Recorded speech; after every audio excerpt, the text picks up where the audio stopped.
For those of you who just stumbled upon this channel, this is my archive. I upload stuff that I feel is important to me, maybe to future me if I want to enjoy something, if I'm bored, or it's just to remember. So what I did this past week, I went to the RLCS Season 7 World Championship in Newark, New Jersey. Alright, so here's how it started. I wanted to go to DreamHack Dallas. That was sometime at the end of May. But when I found out that the RLCS Season 7 World Championship was nearby in New Jersey, I thought, you know what? I'll forget about Dallas. Let's go to New Jersey instead. So I purchased my plane ticket, which I got economy from American Airlines. It was cheap. I got 6 nights at the Airbnb for $36 a night. Not bad. I should have read the reviews of that location before I bought the nights, but more on that later. And I purchased the tickets to the World Championship. I live in a small town of about 10,000 people in Texas. Lots of open space between houses even, and lots of open space for planting because I'm in a farm-based community. Lots of country around where I live. We drove down to Dallas. I get into the plane. They transfer us to a different gate, and I'm glad I caught that change. Otherwise, I would have missed my flight. I get into the flight, and I end up sitting between 2 people. I'm in the middle seat, unfortunately, and I'm a rather large guy. I'm losing weight, but I'm still a large guy, so I'm cramped in there, 6 feet tall. There's barely any room for me for my legs to fit. It's painful, man. Don't fly economy if you have the funds to afford larger spaces, or maybe just don't fly American Airlines. I don't know. It's been 12 years since I've flown. The last time I flew, we were arriving back home from Japan because my family was military. We're retired now. Regardless, get onto the flight. It's raining in Newark. I land in LaGuardia. It's raining there too. So my 2-hour commute, I didn't want to pay for a lift, so I opted to take public transportation. My public commute took 2 hours through the rain, and my flight was delayed by 40 minutes, so I am traveling basically at night. I arrived there 6:30 local time. I can't say never, but I've rarely traveled, let alone being alone. I'm alone on this trip, but I've rarely traveled on public transportation because I have my own car here at home. So I'm transferring from buses to trains to buses to, I don't know, subways. There you go. Yeah, I took a subway, and I also ended up taking a lift at the very end just to get to the Airbnb location. The first bus, not that bad. I had trouble finding which bus to take, but I ended up taking the SBS 70 blue bus that would take me to another location inside New York. I ended up getting dropped off, and then this is the bus to tram, electric train transfer. I had no clue that Google Maps wanted me to get onto a legit train, which would have cost $25 for a ticket to go from Penn Station to Port Authority. I didn't want to pay that much money for a train ticket, so I thought, well, you know what, let me I have this 7-day unlimited ride Metro card that I wanted to use, so I ended up getting onto another train.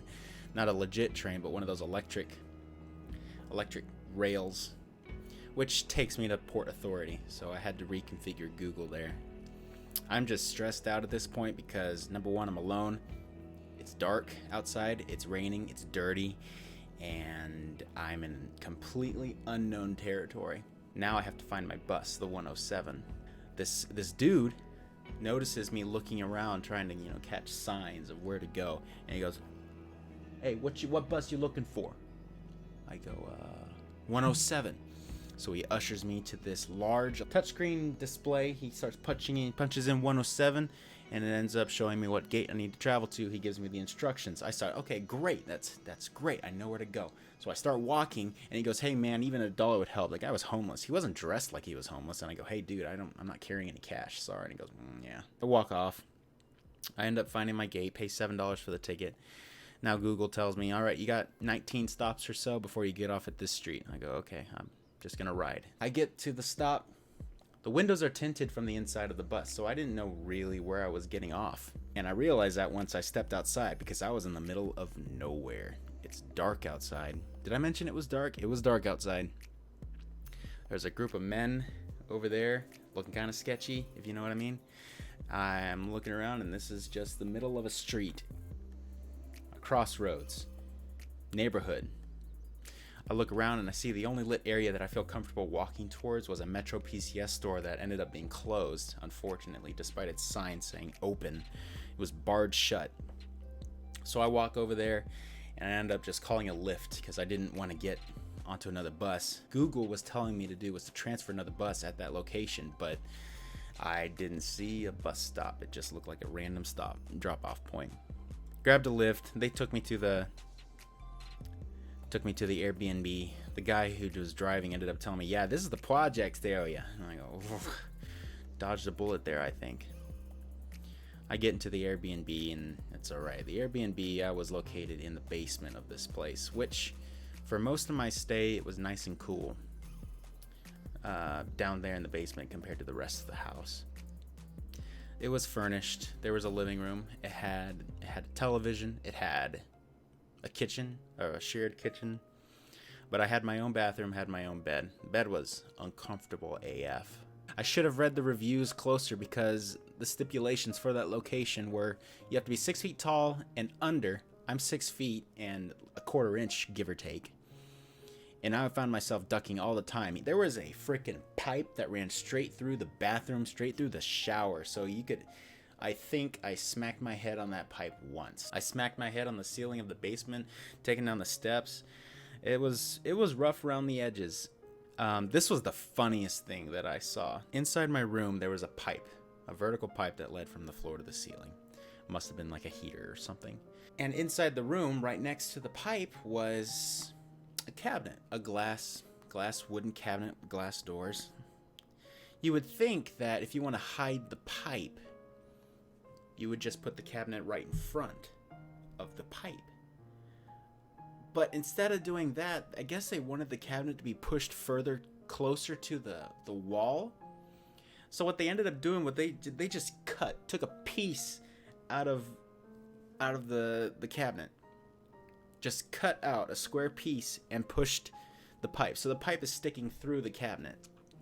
That is the weirdest, that's so pointless. You could put the cabinet to the right of the whatever. There was no ventilation down in that basement, but it was cool and muggy. That all happened the day I got there, Wednesday. I left on Wednesday, and I ended up finally getting settled in by 11 o'clock. The next day, I went to Walmart, bought myself some food that lasts for the rest of the week, or last for the entirety of the trip, and that's all I did Thursday. Thursday, I also went to a museum. I went to the museum, which was the house of New Jersey's first governor, Governor Livingston, if I remember correctly. Yeah, let me look it up. Governor William Livingston, yep. He built Liberty Hall, that's what the place was called. The place was built in the 1770s. It was named Liberty Hall and ended up being owned by the governor. It was sold by Henry Livingston in 1798. Then it was owned by George Richard Bellasis, aka Lord Bolingbroke. Then it was owned by Thomas Eddy, Thomas Salter, Susan Van Brugh. And then from then on, it was owned by the Keene family. It was owned by Colonel Keene, Kean, Senator Keene, Captain Keene, and then John Keene Sr., who is still alive, and he's the president of Keene University, which was the location of that university. They took me on a tour through the house. It was very pretty. They showed me... So the house was actually added on by Colonel Keene. It's a 50-room mansion. I've never seen... We didn't tour all 50 rooms, unfortunately, but some of the rooms that were added were furnished beautifully. There was red carpets, small bed, short bed. They slept sitting up. Fluffy red carpet. I enjoyed that. That was slow-paced, tour relaxing. Friday was the event. I wasn't really interested in attending the meet and greet itself. I just wanted to show up and see if I could see some casters, because man, let me tell you, that line for, I think, every single day that there was a meet and greet, that line was incredibly long, and you know, it's not really personal. You walk up, you say, hey, sign this, and maybe give them a fist bump and take a picture with them, but it's not meaningful. So I opted not to attend any of the meet and greets. I just walked around. First day was exciting. First day is round robin. There were 4 groups of 3 teams. Each team within their group plays each other. And day 1 goes by without incident. Day 2, same thing. We play the rest of the games in round robin. Day 2 wasn't very memorable. It was nice and cool outside, and so I stayed outside as I waited for the Lyft prices to decrease a little bit, because $13 is a little too much to travel 4 miles. Well, the first day I ended up I met the parents of Torment, Jnaps, and Rizzo, and Justin. I had them sign my hat, which I think is, yeah, right here. You might not be able to see it because my lighting sucks, but they signed the bill of the hat, and they signed the cap right here. And I think Turtle, besides me, was the only one who signed. I don't know if you can see that. I'm not going to make it very pretty anyway. I met Rizzo as well. Day 3 was a big day. Day 3 was single elimination bracket. Everyone was seated. We got to watch NRG just... Somebody was tired. Somebody was just feeling out of their element, because NRG played terrible, unfortunately, and they got first rounded. NRG was the only NA team that got first rounded. PSG, Triple Trouble, and FC Barcelona got first rounded as well. Renault Vitality, they just creamed NRG, Cloud9, and then they creamed G2. They took the big 3 of North America out in one fell swoop. They assured dominance. G2 won their first series in 2 years, or a year rather, 2 seasons, 1 year. They made it to the finals as well. The finals was Renault Vitality versus G2. G2 loses 1-4, and we celebrate Scrub Killa, his first RLCS season. Got his medal, and he got MVP as well. Congrats to him. Well done. Day 3, I also got to chat a little bit with LeafX, the RLCS host, along with Lawler. Had a slightly longer conversation with Leaf. Just talked about the games, talked about him streaming. I introduced myself, and that was day 3. I didn't want to go to the after party because I didn't want to pay $25 and risk having to pay even more money for transportation, so I just went straight home. And then Monday was my sightseeing day. Monday, I took the train from Newark Penn Station to the World Trade Center. I visited the 9/11 Memorial. It was very pretty. They had what was called the Survivor Tree, which was dedicated to the survivors. I don't know. I didn't read it. I just took a picture of it. All around the footprints of the buildings, well, the buildings that are no longer there, were the names of all the individuals who died in the attack. And what they actually do for those names, if you look at some of the pictures, maybe I'll just display one right here. They put flowers on the names of the individuals whose birthdays were that day. So in this picture, I think there are 2 flowers. So those people's birthdays were June 24th, if they were still alive. After that, I traveled to Times Square, took some photos there. There were a bunch of people either dressed in like Minnie Mouse, Mickey Mouse costumes, or the Statue of Liberty. They were handing out stuff, getting pictures. Then I walked away from there, and then I went to Central Park, which I didn't realize is huge. Central Park is enormous. I don't know the acreage. I could display it right here. But I thought it would be a breeze walking across Central Park to get to the reservoir. But I decided not to, and I ended up just walking quietly a little ways into the park through the arboretum. I think it's an arboretum. Looked at some plants, enjoyed some time. Forgot I didn't bring water, so I was getting dehydrated. And the last place that I visited was the Empire State Building. The tickets were $43 with tax included. Yikes. But I think it was worth it. They took us up to the 87th, 89th floor, which is the observatory deck. You go outside, and you see Manhattan. Saw the World Trade Center, the One World Trade Center up front. The Statue of Liberty was over there. You could see the Brooklyn Bridge, and it's enormous. There were so many buildings everywhere. It's packed, but beautiful still. I got some great pictures while I was on top of the Empire State Building. That's where my trip ended. Ended up taking the train, taking a lift the rest of the way back home to the Airbnb and prepare for my trip back to my real home right here where I'm recording this video. I thought I would return home early so I could get some sleep in. I had to wake up at 2:45 to make the trains and the transportation to get to the airport by 5:45, but I didn't sleep. It was muggy and uncomfortable in that room. The bed is stiff as it was uncomfortably stiff. There you go. We'll put it that way. So I did not sleep. I ended up staying up 28 hours, give or take. I don't want to do the math, but it was over 24 hours I ended up staying awake. Pack up, get everything ready. They had a washing machine, so I washed some of my clothes, so I would be wearing my comfortable clothes on the trip home.